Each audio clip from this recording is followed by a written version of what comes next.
Então bora lá? No vídeo de hoje vamos falar sobre laje treliçada, ou para ser mais específico, sobre o preenchimento que leva essas lajes treliçadas. Lajes treliçadas, nervuradas, lajes pré.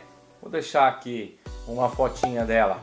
São lajes aí mais utilizadas nos canteiros de obras residenciais e até alguns prédios utilizam esse tipo de laje.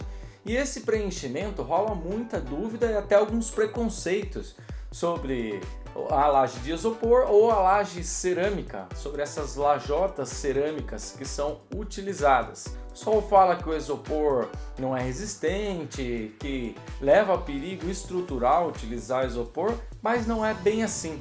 De antemão eu já adianto que essa parte, como eu já falei, esse miolo entre as lajes treliçadas são apenas preenchimentos.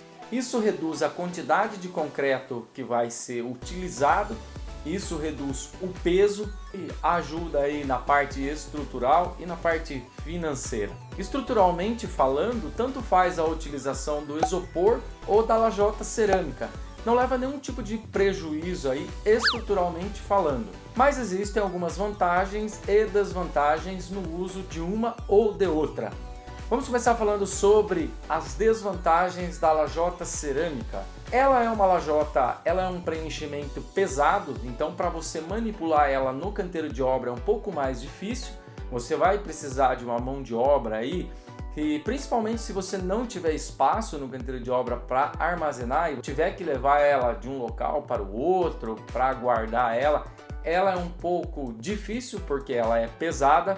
Na hora da montagem, para subir essa lajota também, você vai precisar de uma mão de obra aí de uns 3, 4 ajudantes, 4 pessoas auxiliando aí para subir esse material, já que ele leva algum peso. E na hora de fazer a modulação, isso quer dizer na hora da montagem, para você cortar ela para fazer a modulação correta, você vai precisar de uma esmerilhadeira, de uma serra a mármore, então não é tão simples na hora da montagem. As vantagens da utilização dessa lajota cerâmica. Na hora do reboco, ela facilita bastante, que é um material que recebe facilmente o reboco, que consegue dar ancoragem aí facilmente esse material, diferente lá da laje de isopor, mas nós vamos chegar lá.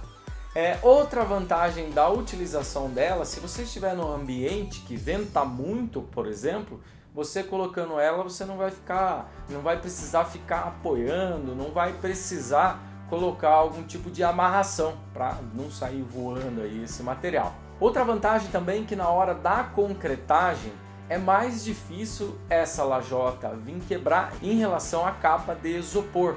E na hora da concretagem a gente sabe que vira uma super correria, o pessoal corre para cá, corre para lá, e ela é um material que é mais difícil para se romper, principalmente na hora do lançamento do concreto. Às vezes o pessoal faz um montinho maior de concreto em cima dessa lajota, ela acaba não aguentando o peso, acaba estourando, causa uma sujeira, uma bagunça, o pessoal vai ter que descer para conseguir repor aí essa capa, senão vai ficar vazando concreto. Então bora falar sobre o material de isopor. Vamos começar aí pelas desvantagens. Se você for fazer uma laje que é muito fina, essas lajes forro, que vai receber apenas o telhado, então não é muito legal você utilizar essa capa de isopor.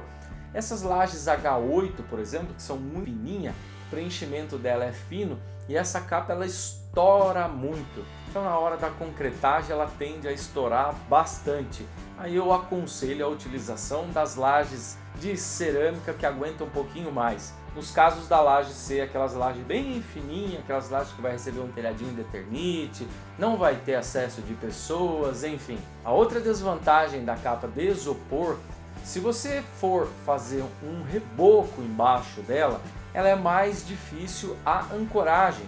Você vai ter que fazer uma sutura, vai ter que utilizar aí um aditivo para aumentar a ancoragem do chapisco e do reboco. Vai precisar usar uma telinha para não ter perigo aí do desplacamento. Então essas são as desvantagens. As vantagens agora, é um material muito leve, então para manipular ele no canteiro super fácil, na hora da montagem também. Na hora da modulação é facilmente, com um estilete aí você consegue cortar. Não gera muita bagunça, não gera muito desperdício, igual a lajota. E na hora da distribuição da elétrica e da hidráulica, acaba ficando mais fácil também na hora da montagem, já que o isopor é um material que corta aí facilmente. Uma outra desvantagem que eu acabei esquecendo de falar é o vento. Já que a lajota de cerâmica, o vento, só se ventar muito forte, a cerâmica vai embora também. Mas o isopor, ele é um material que acaba ventando e atrapalhando na hora da montagem, e um vento forte ele acaba saindo aí. Então é bom na hora da montagem, conforme você vai colocando essas capas, que você vai colocando algum peso, que você vai amarrando com algum arame, deixando passado aí, para não correr o risco desse isopor acabar voando longe. Então faça uma escolha de acordo com as necessidades do seu canteiro de obra, analise preço. Quando você só olha para a parte estrutural, se você for escolher achando que a capa cerâmica ela aguenta mais estruturalmente falando do que a capa de isopor, isso não é verdade, já que ambos têm a finalidade do preenchimento. Então, estruturalmente falando, não tem diferença nenhuma. Escolha aí pelo preço, veja as condições que você tenha no canteiro para uma laje perfeita.